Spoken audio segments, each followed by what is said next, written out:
on item number 27. This is a response to the 2021 Independent Police Auditor report. Let me also make sure that we are going to be, which Ms. Bush will, put the information up on the screen real quick for how to participate. We will begin by asking Ms. Brothers, the Principal Management Analyst, for this presentation to come forward and make a presentation. Or not, as the case may be. I will find out where she is. Thank you so much.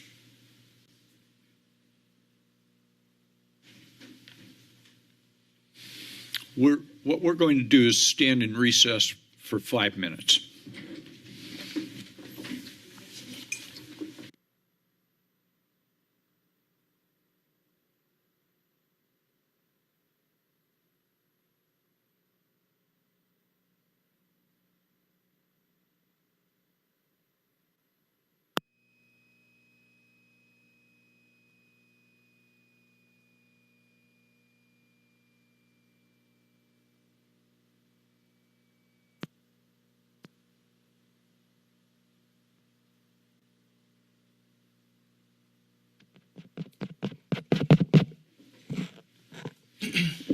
We're back from our brief recess. The council is back in session. I'd like to welcome Ms. Brothers, Police Chief, Deputy Chief. Thank you all very much for being here. Ms. Brothers, we will recognize you for a presentation. Good afternoon. Good afternoon, Mayor Keeley. Yes, I'll be the one presenting, but Ms. Brothers deserves all the credit for the construction of the product. Good afternoon, Mayor Keeley and council members. My apologies for being a little tardy. I'm here today to present on our actions as a police department to the 2021 Independent Police Auditor report and the recommendations that came out of that and the things that we have adjusted, changed, or modified, and some things that we are still currently working on as we speak.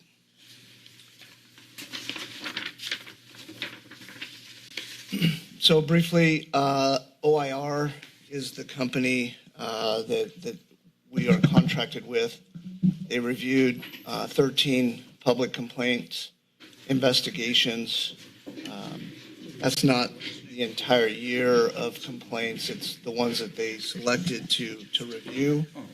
They reviewed 13 public complaints, 2 administrative investigations. In other words, investigations that we self-initiated, an investigation on certain actions, and then 2 other policing performance matters that they also provided some feedback on.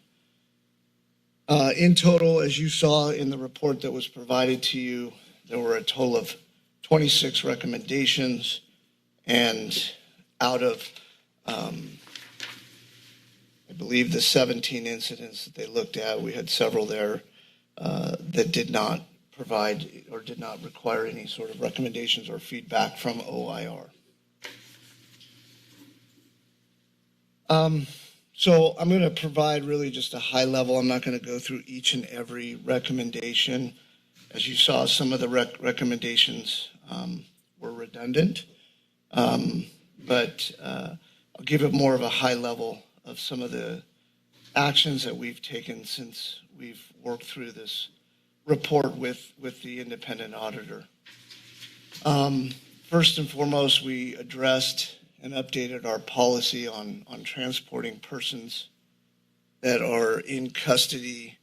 In addition to the updated policy, we also included the new government code 7286.5B4, which also required additional mitigations put in place for the well-being of those in our custody. Secondly, we have an updated policy. Actually, let me back up real quickly. Really what that new policy states is We are required to keep constant observation of the individual that's in our custody. Our policy already required the use of a seatbelt, but in some circumstances, it's not practical to seatbelt somebody. And if that's the case, we need to remain constantly observant of their position. And the new government code covers positional asphyxiation and the preventative measures for that. Updated policy 421 of the mobile audio and video in our cars. Again, along the same lines related to the same incident, we changed our policy now to require at all times when somebody is in the back of our patrol car and in our custody, that our in-car camera system will be activated to capture any sort of incidents or issues along the way when we're transporting, whether to the hospital or to the county jail. New policy 343, use of force review board. This is still in the works. We are working closely with the auditor to create the best policy possible and constructing the use of force review board, which is an internal board that will be constructed with some use of force experts, instructors, in some cases like a training manager, with the intent of this review board to not review the compliance of policy, but more so the, I guess, analysis of tactics and training. We have to make sure that these two processes, in other words, the current professional standards process of compliance with policy versus how can we get better, even if policy was adhered to, how can we get better with our tactics, our training, and our equipment to be more effective, even though we may have been within policy. So we're still on our second version of that policy that we have sent to our independent auditor for suggestions. Round one included suggestions. We've incorporated those, and we are now sending round two back to the auditor for a thorough review to make sure we get that right. We've updated policy 305, officer-involved shooting and deaths, sort of the shooting and deaths or critical incident policy. This one is also includes certain recommendations that were made by the auditor. Just check my notes real quick. Yeah, this one is also one that is being reviewed and double checked by the independent auditor about refining a few of the recommendations that they made, and we think that we got this one right as well. And as you see at the bottom there, these updates or new policies that we've put into place cover at a minimum those 5 recommendations in the report that you have in front of you.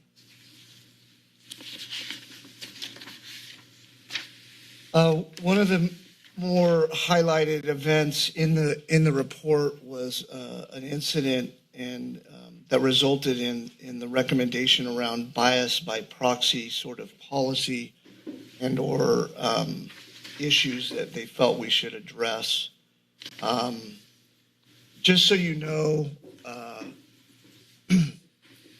we currently are required to take a 5-hour course when you're going through the police academy and you recertify with that same bias-based policing requirement every 5 years. That is required by post. Our last updated training was in 2020. We also have this coming year a training course, an 8-hour training course titled Strategic Communications, which will also include cultural diversity as part of the curriculum of the class. So point being is we are constantly training and updating our staff on these skills, which we believe cover the bias by proxy recommendation from the auditor.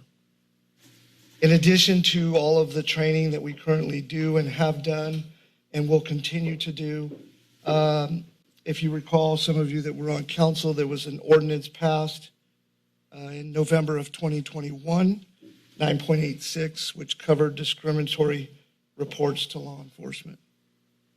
And that was in part a result of the auditor's report. And we also currently have a policy 401, which is titled bias-based policing, which prohibits bias-based policing in any way, shape, or form, and has been in existence prior to this report. I feel through all three of these points, the recommendation or suggestions are thoroughly covered as far as the concerns out of the report.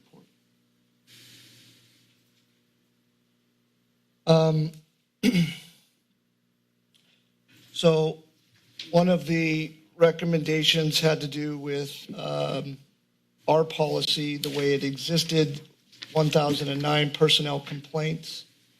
This is another policy that we continue to work with alongside with the auditors. We have sent the second version back to them for hopefully a final sign off or approval or any other suggestions they may come up with. It's a lengthy policy. As you can see down at the bottom, it covers at least 7 of the recommendations out of this report. A lot of it had to do with processing personnel complaints, the timeliness of our investigations, and also communications not only during but after a complaint investigation is completed. So as you can see here, the policy as it sits now, it's intended to improve the documentation and the receiving of a complaint from the community, or even if it's an internally generated complaint. It addresses the timeliness, the policy before. I think it was more of the unwritten rule. We've always done it that way, but it was never really written down. So in this case, we've documented and addressed the timeliness of the investigations and the necessary steps to take if there's going to be a delay. And it also improves the communication with the complainant. Ultimately, we respond to the complainant with what we call a disposition letter, articulating what we learned, and also offer them the opportunity to come view the body-worn camera evidence if that is applicable with that particular complaint. In essence, we're trying to be more responsive to the complaint. As I just mentioned, we are now, since we received the original report from the auditor, we started the process of issuing disposition letters to the complainant with an outcome. They understand we can't necessarily disclose if there were certain disciplinary matters taken into place or that occurred, but we do thank them for the opportunity to learn and get better. Again, when it's applicable, we provide the access to the body camera footage. Up to this point, nobody has followed back up with us and taken that opportunity, but we do offer it. In not every circumstance is it applicable. Just it depends on the nature of the complaint. We're utilizing what we believe to be better internal software to better track not only the receiving of the complaints, the completion of the complaints, and also implementing the recommendations of a complaint. Sometimes we may not have discipline that comes out of a complaint, but we might have the implementation of training, for example. We want to make sure that we check that box and make sure that that training has been implemented.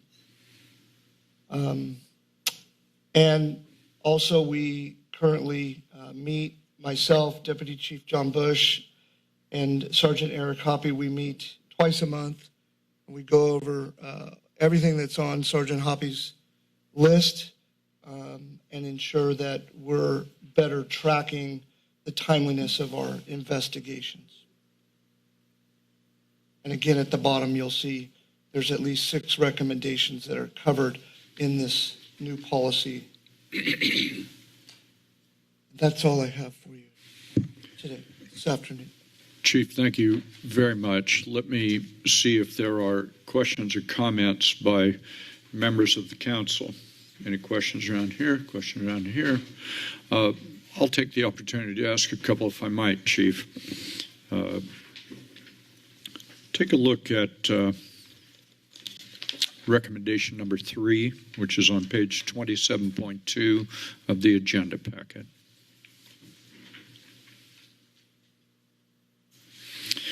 The question I have on this is the constant monitoring issue.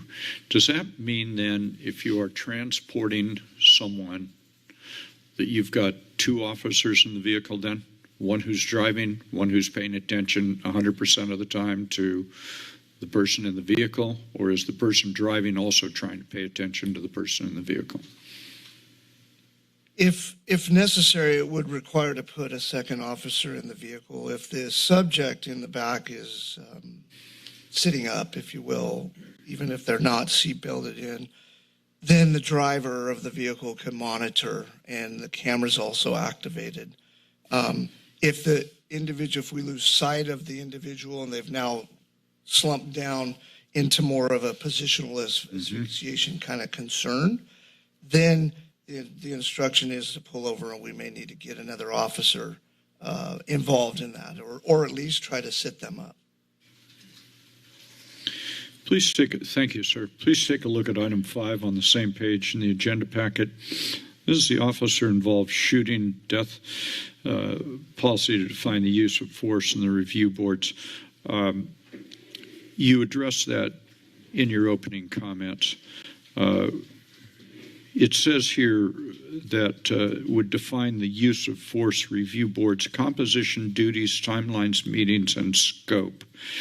Could you go to the scope question and help us, at least help me? Others have had this opportunity, my first opportunity on the council to do this, but I'm interested in the scope question.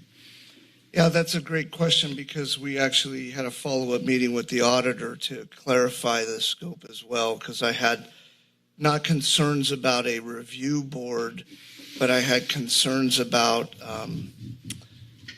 kind of duplicating the efforts of a internal investigation and what that looks like. Do they, for example, what if they come up with a policy violation that they've identified that was not identified in the professional standards unit investigation, or vice versa? That creates a problem. So we talked a little bit about that, because there's also there's a recommendation that board debriefs a situation with an officer or officers, right, to learn. The problem with that is if it becomes more of a internal investigation on policy, there's rights and rules we have to follow with that interview, but we want it to be more of a casual learning conversation. So the scope, to your question, the scope is going to be specifically focused on training, tactics, equipment, communications. How can we learn and get better? And we'll bifurcate that investigation and leave the potential policy violation and potential discipline investigation to the professional standards unit. That makes sense. Thank you.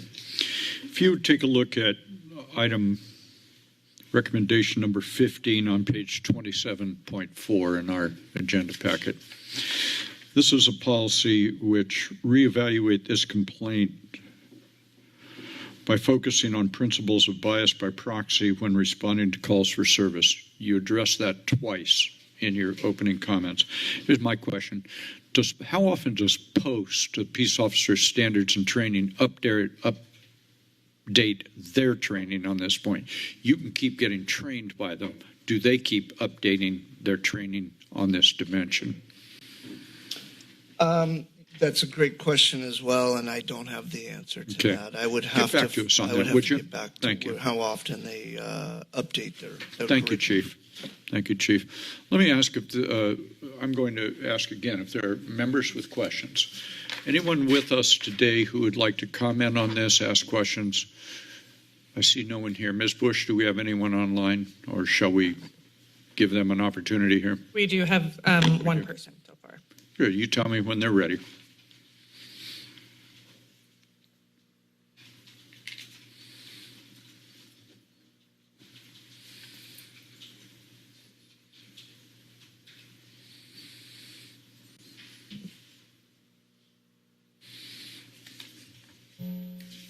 I'm ready. All right, we are good to go. Thank you very much. Good afternoon. Hi, this is Peter Gelblum. Thank you, Mayor and council members. I have an overall request that you postpone consideration of this item at least until the next meeting, because the policy that's available to the public online, the Santa Cruz Police Policy Manual, has not been updated to reflect any of the updates that the chief and the response have mentioned. 15, by my count, 15 of the 26 responses say recommendation completed, policy such and such updated. That's not available to the public, so we have no way of looking at what's there. So I just ask that you put this off to the next meeting or until the policy online can be updated, because we have no way of checking to see what's been done. So I think that's a reasonable request. If you don't do that, let me give you a couple of specific comments I have, although I really think you should do that to be fair to the public, to make this a meaningful review and a meaningful public meeting. Certainly. First of all, I agree with the letter that Mr. Gettleman sent in regarding recommendations 1 and 2. The auditor recommended that interviews of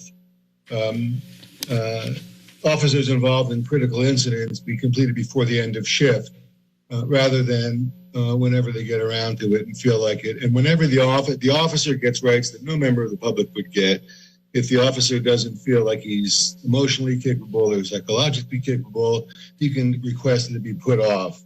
The existing policies 305 and its subsets specifically require that the officer's physical and psychological needs be taken into account. No member of the public gets that right. You have a right to an attorney, but you don't remember to say, well, I'm a little crazed right now. This is terrible. I don't want to be interviewed. The police officer should not get any more rights than the public has when they have been involved in killing or seriously wounding a resident of this county. Secondly, I agree with the writer who wrote in about recommendation 21 about the providing access to the body-worn camera footage. The chief kept saying that when it's appropriate or relevant, I forget exactly the word he used, way too much discretion. The SCPD should be required to give very specific guidelines as to when they feel that not providing footage is required, and providing footage should be the default. Thank you. But again, I do request that you put this off until the policy is available to the public. Thank you. Mr. Gelblum, thank you very much for your participation. Chief, I saw you taking a couple of notes. Do you wish to make comment on that item, sir?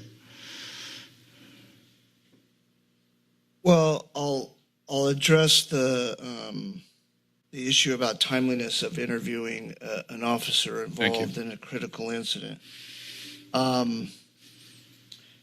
I believe that I agree with most of the things that were in that email. I think our objective and our goal is the same, and that is to get a thorough, accurate, timely statement from the officers that are involved and get to the truth of the matter. However, I think that it is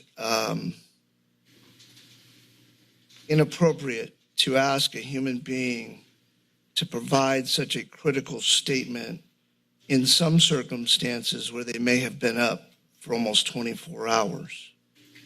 And I will use the example of our recent incident where that occurred at 5:30 in the morning and those officers had been working since 10 o'clock the night before. So I don't know when they had last slept. At that point, we initiate a county protocol that brings in the district attorney's office who's going to conduct the interview. We bring in the sheriff's office who's going to do the evidence processing. There's a lot of things that are going on, and at some point, actually, the ship's not driven by me. It's driven by other entities. The interview for those officers was projected to occur at about 2 o'clock in the afternoon. They started their shift at 10 o'clock the night before. I'm not interested in the officers going home to conjure up a different story, which I think will all be captured on the body-worn camera.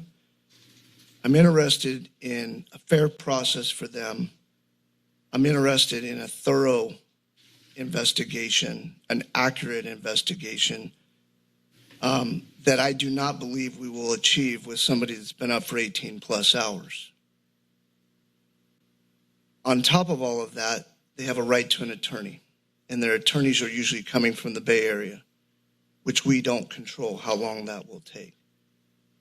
So quite frankly, I agree with the recommendation. In that particular case, I believe it was 3 to 4 days after the district attorney's office completed an interview. I think we need to learn from that. But I think when you have somebody that's been up, a human being that's been up for 18, 20 hours straight, I think you're going to get a better result and product after they get 6 to 8 hours of sleep. That's my response to that one. Thank you, Chief. Appreciate that comment. Let me see other questions or comments. Ms. Brown. Well, I wanted to follow up on another point that was made by the caller, and thank you for the report. Thank you for all the work that went into it. It was well organized, very helpful.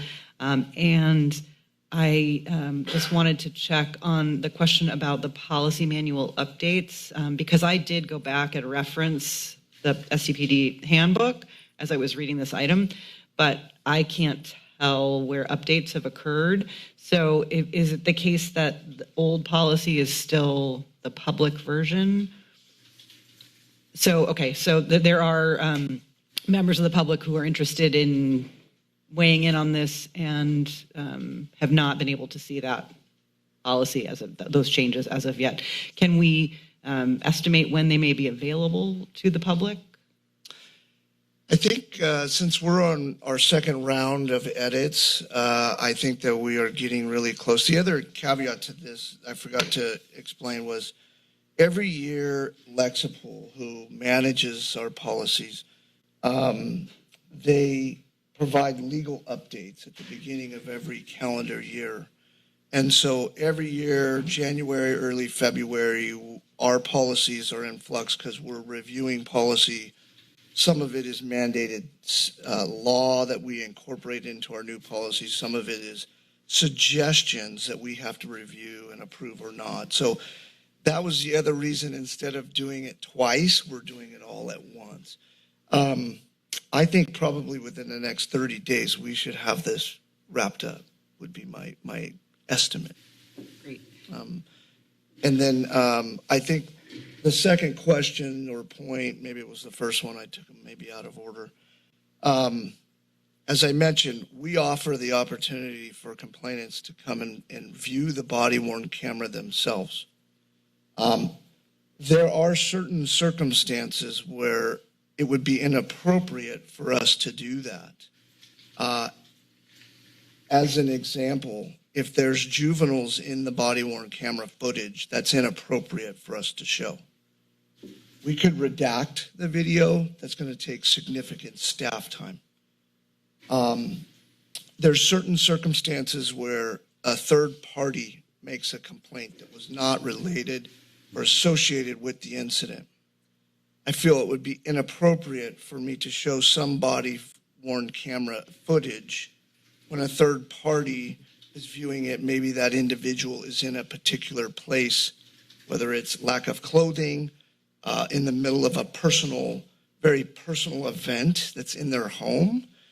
I don't think that those are circumstances that should be exposed to a third party.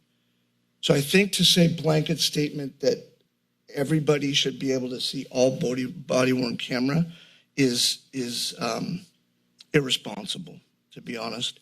I think that I should have the ability to have that discretion when it's applicable, to offer that opportunity, and when it's not appropriate. Ms. Brown. Just a quick follow-up on that. I hear you, and thank you for providing some of the examples of cases in which that policy that a blanket policy wouldn't be helpful. I'm just trying to think all the words. But I do wonder, would it be possible to include some kind of guidelines around what the circumstances are that might be helpful for the public to, so if in third-party cases or where there are minors or personal, just to kind of lay out what you just said very basically, so that people can it's something legible for the public about what their rights are to make those kinds of requests, because it just seems like once I heard it, that made total sense to me, but without knowing that, I could understand how members of the public might have some concern. So just wondering if that is something that could be considered.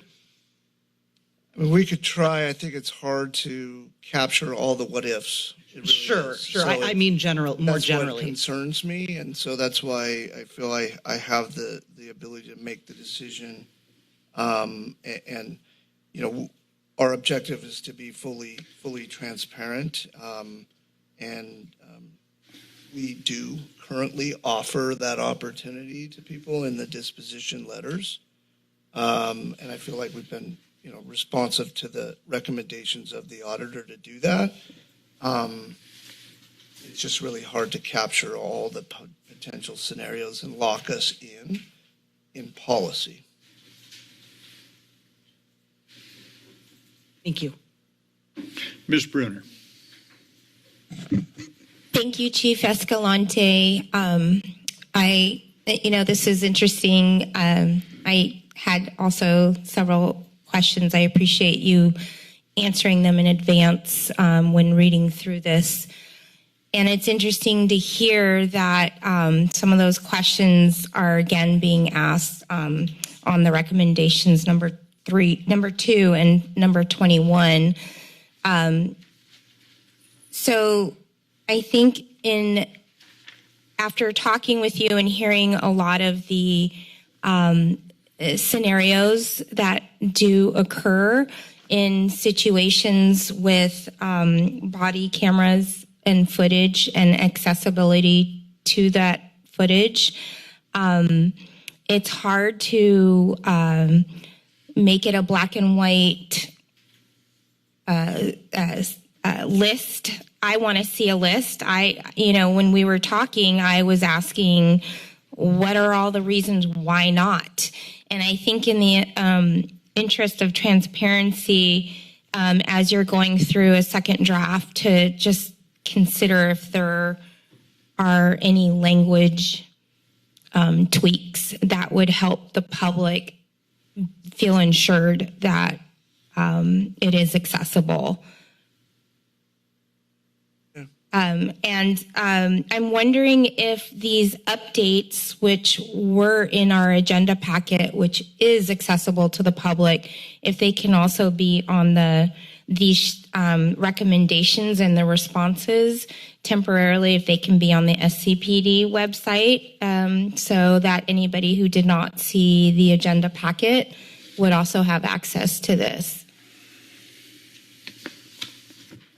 Yeah, I don't have a problem with that. I think we typically just try to communicate and present to all of you first, and then now we can probably put that up.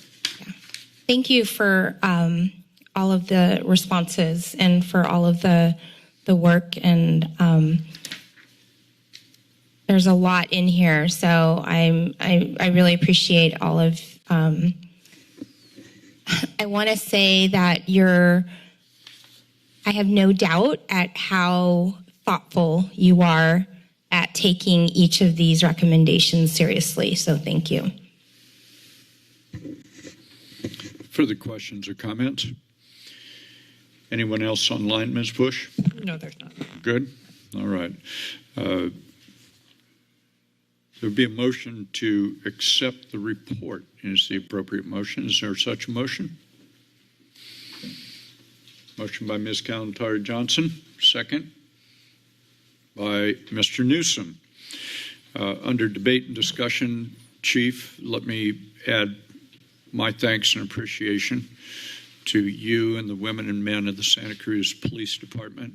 All you do, all the time, every day, every night, every neighborhood, protecting us, serving us. Thank you for all of that. Please pass that along to every member of your staff, both sworn and civilian. We thank you all deeply, deep gratitude for keeping us safe. Thank you. Further questions or comments? Seeing and hearing. Ms. Brown. Just a quick comment, because we did have a speaker who follows this very closely and has been really engaged on issues of policing in our community, and I appreciate that, Mr. Gelblum. And so I just do want to say I recognize your interest in postponing this. The idea that we may have it in 30 days makes me want to make that motion, but I'm not hearing, it seems like people are ready to accept the report. And given that, I would just say perhaps once that policy is up and, we've accepted the report, it doesn't mean that we're making recommendations about policy changes. We are accepting this here, but that comments or, if you want to have a follow-up conversation once that policy handbook is available and the updates are made, I'm willing to have that conversation and see if there is more that we want to try to do or community members want to try to do with this document. So, and I don't mean to say massive policy changes, but if you want to review this this iteration, I'm here and willing to talk about that. But I don't think that accepting it today is necessarily going to change the outcome. So I'll support this now. Thanks. Further debate or discussion?